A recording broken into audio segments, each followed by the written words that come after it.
Gotta love the fun sounds. I was trying to pour my drink on another show and spilled it everywhere just as the show Ugh, was starting. But mayhem. not this week. Hello, everyone. I'm Kimberly Adams. Welcome back to Make Me Smart, where we make today make sense. Thank you all for joining us, especially those joining on the YouTube live stream. It is Friday, and so we have our weekly happy hour episode, Economics on Tap. And joining me today is one of my favorite former colleagues, a former marketplacer, Marielle Segarra, and she is now host of NPR's Life Kit podcast. Welcome to the show, Marielle. Yeah, thanks for having me. In the pre-show, you were catching up with all your former colleagues behind the scenes. This is Oh my fun to have God. you back. It's so nice. I miss y'all. It's really Miss you like, too, but we still get to hear you. yeah, that's true. And vice versa. I was actually with Rima Crace in Portland, like, I don't know, last week. And I was Mhm. sitting with her on her porch and she was on a marketplace meeting. And it was some meeting about like a logistical thing. And I got so stressed out because I started thinking that I needed to like be writing down the information and there was so much I had to do because it's all, all the same people. Like, Is so this like a marketplace trauma response? Wait a minute, are yeah, we going deep here? we're going to no, I mean it's just like that dream you have where you're like, I'm in high school and like I have to take the test, but I didn't study for the test, like it was like Got that it. feeling. And then I was like, wait, I don't work here anymore. Like, You're like, I don't have to know what the inflation data says. yeah, exactly, exactly. Well, anyway, we are going to get to some reporting that you've been working on for LifeKit, which is still financial, all about debt, be it personal or medical debt. But first, of course, we got to talk drinks. What'd you bring to the show? So I brought this sparkling tea, which is non-alcoholic. It has hibiscus, ginger, and currant in it.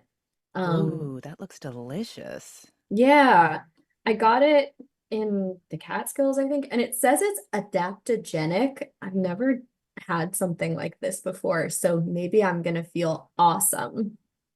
Who I'll bet you knows? are. How does it taste? I like it. Hmm, it's like a little bitter, but not super bitter. Um, it has ashwagandha in it. I don't know if I taste that, if that has a taste. It's a little hard to describe. There's basil in it. Um, rose, passion flower powder. By the way, everyone in the chat is very glad to see you, and they say hi, Mm. and they're also glad that you made it safely back from the war zone and hellscape that is Portland, since it's Oh so my dangerous God, up there. yeah. It was rough. No, I really didn't get that. Like when I came back, people were asking me about it, and I was like, I saw, Portland. yeah, it was Portland. It was same as ever. I was visiting somebody who lives right by one of the ICE offices, and there was a protest going on, but it was like 15 people with pickets being like, defund ICE. But like there was no drama happening there. I really it it didn't match. The reality that I saw didn't match what was being described. Yeah, that seems to be pretty consistent with most of the reporting about what was actually happening in Portland. But anyway, back to the drinks. I also have tea, but I put bourbon in it. Mm, I'm at the office today, so I got a raspberry iced tea, and then I added some like smoky bourbon that I got from a distillery in Virginia. So it's oh, very nice. cool. But let's see what everybody's drinking in the chat. We've got Mike with a Firestone Walker Oktoberfest Oak Age Lager. Margie's having warm milk with amaretto, which sounds nice. Uh, Samuel with water while on the treadmill. Good for you. Uh, Working out and being hydrated. Michelle with Chimay Red Label. Ooh, Daniel has green tea with honey because you had a heart catheterization yesterday. Wow. Okay. Glad you're on the other side of that. Good luck with your recovery. And Jen has Crystal Light lemonade made with ginger sparkling water, delish and bubbly. I'm loving all the mocktail action today. This is great. Mighty Unlikely with an Argentinian Pinot Noir. Um, Another Samuel Adams Oktoberfest that David Lemo is drinking. All right. I Love the drinks in the chat, but I want to hear about your reporting, Marielle. So I was listening to some of your shows today. You've been working on this ongoing series all about debt. So walk me through what you've been working on. Yeah, so at LifeKit, we do service journalism. So basically, we talk to experts and then we give people research-backed advice on different topics. And one of those is finance and money broadly. And then we talk a lot about debt. We have a newsletter series that just launched this week on credit card debt specifically. And it's a 4-week series where we go step by step to help people get out of credit card debt.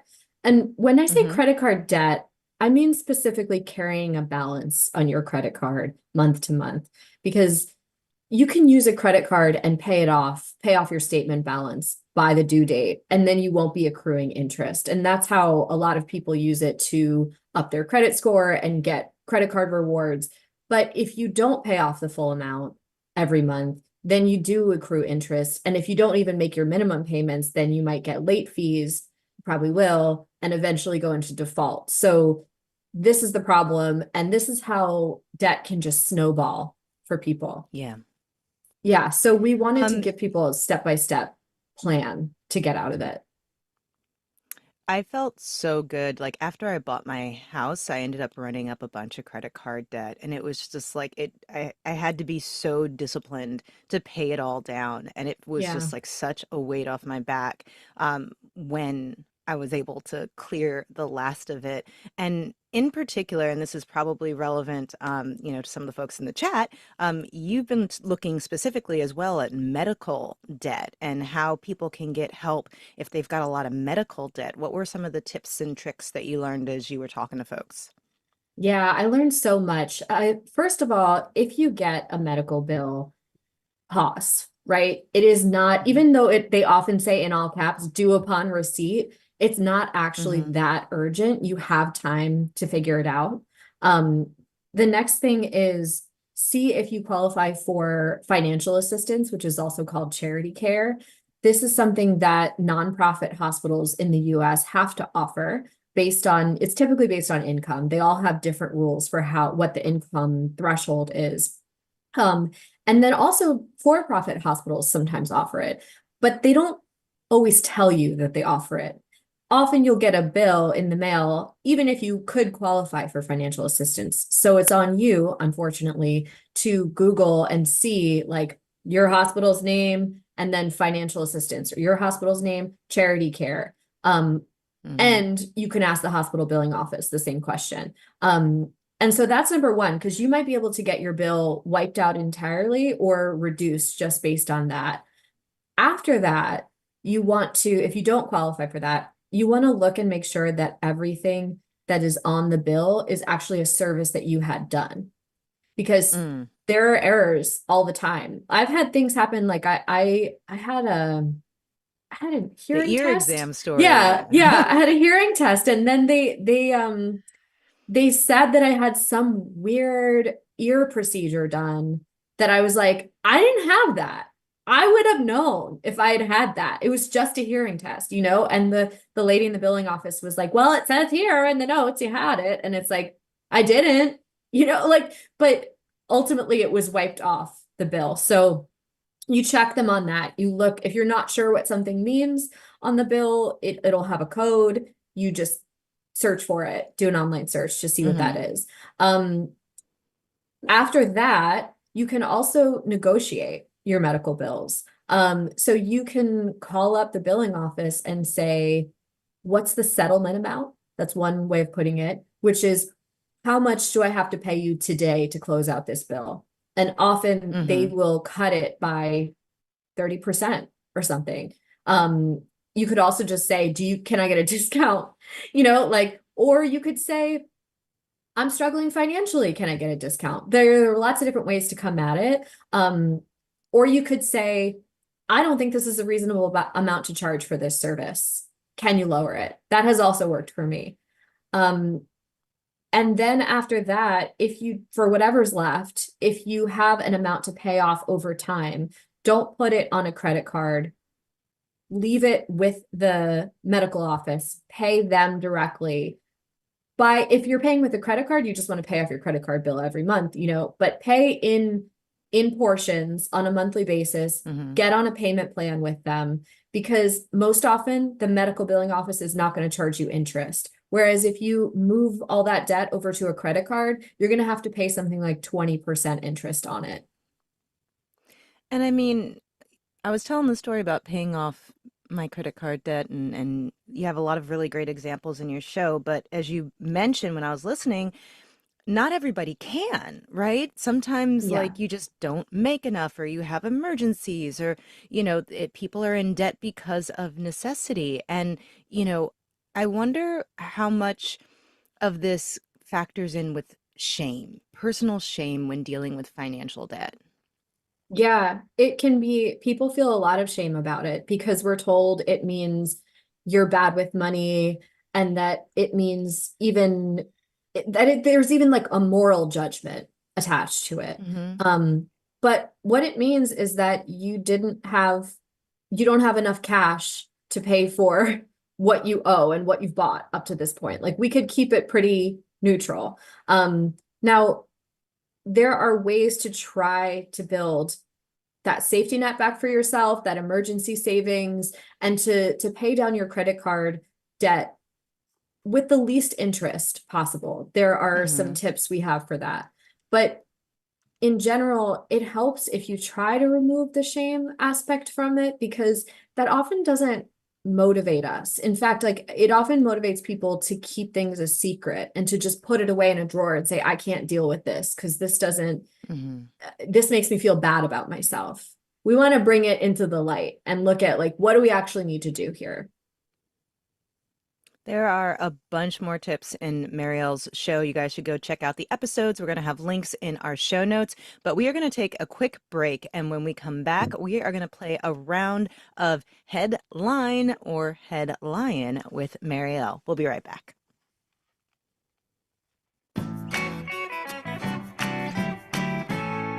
Oh, we had the same shoulder action. Look at that go. The music It called is for it. game time. Yes, the music did call for it. It is game time. We're going to play our newish game, Head-lyin or Head-lyin, and Marielle Segarra of Life Kit is still here with me to play. This is a game where we have to decide if a headline is real or fake, and the wonderful Drew Jostad is here to try to trick us, probably. But let's go. Mm. I would never try to trick you. All right, let's try to trick you. All right. So first up, monkey running loose around rural South Carolina is caught with a cup of hot coffee.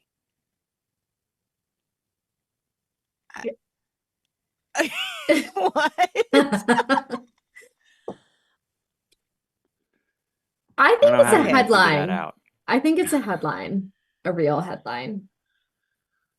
It's so bizarre that it feels like it has to be real, but I'm gonna say headline because I don't trust Drew, and it's probably like not in South Carolina, it's in like South Dakota or something. So I'm gonna guess headline.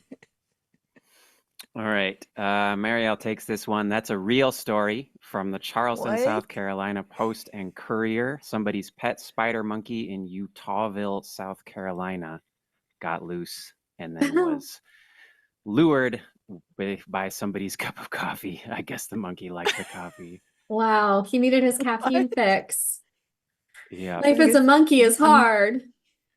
yeah, I need my okay, wow. Okay, yeah, I When you never would have seen imagine that one a coming. spider monkey, you don't think they usually need more caffeine, but I guess. No, no, they seem to be quite energetic, but I guess running away and running around wore him out. All right, what's the next one? Next story. ICE pepper sprayed a protester in a hot dog costume. Now the Portland hot dog is a symbol of absurd resistance. I know I saw somebody getting sprayed by ice like directly in their dinosaur costume. But you know what? I'm going to say that that feels real because there have been lots of protesters wearing costumes and getting severe responses from law enforcement for exercising their First Amendment rights. So I'm going to say it's a headline. I think it's a headline only because now I think that Drew's doing the sneaky thing where he's switching. Then it was actually a dinosaur, but now he's saying hot dog. Okay, which one is it, Drew? Marielle takes it again. It's a trick. Except it wasn't a dinosaur. This is a story from Yahoo News about somebody in a frog costume. Everything Reptilian. else is So, true. can we just pause and say how absolutely wild it is that there are so many multiple examples of people peacefully demonstrating, getting pepper sprayed, and otherwise facing violent reactions while exercising their First Amendment right? Just putting that out there. That's the wild part. But two for Marielle, zero for me. Yeah. All right. Next up, the audience gets to weigh in on this one. This is the last one, All and it right, get goes ready like for the this. poll. The latest consumer luxury item, butter. So, this was a story that was actually on Marketplace. So Kristen Schwab, was it Kristen who did this story? I think it was Kristen who did the story about luxury items and different ways that people, because like a lot of people are struggling financially. We're having this K-shaped recovery where people at the top are doing very well and people in the middle and at the bottom are starting to do worse, that people are, kind of latching on to smaller luxuries and little treats for themselves. And among them, yes, I think it was butter. So I think that that is going to be a headline personally. Yeah. I I think the same. I mean, I hadn't heard Kristen's story, but I was thinking about like the all the artisanal butter opportunities out Hmm. there. Rosemary butter with little nice little sea salt, fennel. I am just glad that I we see have moved options. past the internet trend of the butter boards. Do you remember that when people were like Mhm. making these big spreads with like lots of butter with like stuff mixed into it, and then they'd have like pieces of bread, and at a party people would like go and dip into the different kinds of butter, and it just looked like the most unsanitary thing I had ever Yeah. seen in my life. I feel like did And so that end I during COVID? It must have, right? I feel like No, people I here. think it started during COVID. I think it Oh, was just like wow. one of those like viral trends. Mm-mm. Because I can't, well, no, I probably wouldn't have started during COVID because people weren't entertaining. But so it must have been in the aftermath. But I'm glad it's gone. I'm just glad it's over. Anyway, I guess I tipped my hand too much. 93% said it was a headline, 7% said it was headline. What's the answer, Drew? Yep, this is a real story that Kristen did this week. Just about, yeah, like you said, cooking at home, treating yourself to a special ingredient. Also, something about how the fancy butter, it's not like something that has a lot of ingredients. It's not an ultra processed food. So it was maybe latching Mm, onto that trend as well. Mm. yeah. I like. I'm trying to think. I don't use a ton of butter. I cook way less than I used to, and so I'm like not using a ton of butter. So I have no fancy butter in my house. What about you? I just have the regular, I think I have Kerrygold butter, I unsalted. think that is the fancy butter, It's or one nice of the fancy butter. butters. It definitely is nice butter, but it's not like artisanal, like or like it's not flavored. It doesn't, but I could add, I have some rosemary on the table. I just made salmon with rosemary and fennel and orange slices. Oh my gosh. So we do a little segment sometimes called Celebrate Your Wins. I want to tell you my win for the week and then you can tell me yours. So Okay. I actually grew fennel on my patio this summer, and I did not do a good job taking care of my garden because the world was collapsing around me. But one fennel plant survived, but I didn't catch it in the bulb stage. And so I was like, let it go to seed. And so I cut off all of the heads when the plant got dead and dry and everything. And I spent like 2 hours this week sitting in front of my TV watching anime and removing the little fennel seeds from the fronds and then like sorting it in the sieve and everything. And so I have my own little jar of fennel seeds that I grew and harvested myself, and I was so proud of myself. Oh, I'm proud of you too. That'll be Thank good. you. Those will be Do you have a packed with win for the flavor. week? For the week, well, I played softball under the light of the full moon on Monday, and I really loved Hmm. that. I've been playing softball this summer and fall, just got into it and have realized that I am relatively good for somebody who just started, and I've played 10 games now. With 3 different groups, and this was a night game under the lights, but also under this big full moon, and I play second base. I was like making successful plays and finally Nice. learning when to tag someone out versus when to it's a force out. I felt like a sports witch. That's what I've been saying to friends. Like I was like, this is a spell. I I'm love it. having I love fun. it. Congratulations. I'm Thank you. glad to see that you're doing a new thing and doing it well. All right, we are going to, that's it. Yeah, it's the end of the game. I was supposed to say that. That's the end of the game. Thank you, Drew. We appreciate you. Mm. That is it for today. We are going to be back next week, so please keep sending us your comments, your questions, your wins that you want us to celebrate. We are at 508 UB Smart, or you can email us at makemesmart@marketplace.org. I remember this music. People love your sports switch thing. Oh, thank you. YM Mir says sports witch would be a great Halloween costume. I Oh, agree. actually, maybe I'll do that. The baseball bat Yeah. is like my broom or my magic wand. Perfect. But I gotta get the credits in. So today's episode of Make Me Smart was produced by Jesus Alvarado, who Marielle also had the pleasure of working with help from Courtney Bergseeker. Today's episode was engineered by the long-suffering Charlton Thorpe. And the team behind our YouTube live stream is Emily McCune and Antoinette Brock. Our interim supervising senior producer is Stephanie Seek. Nancy Fargal is the executive producer of Marketplace Shows, and Joanne Griffith is our chief content officer. Woo! You got it. It's a mouthful. So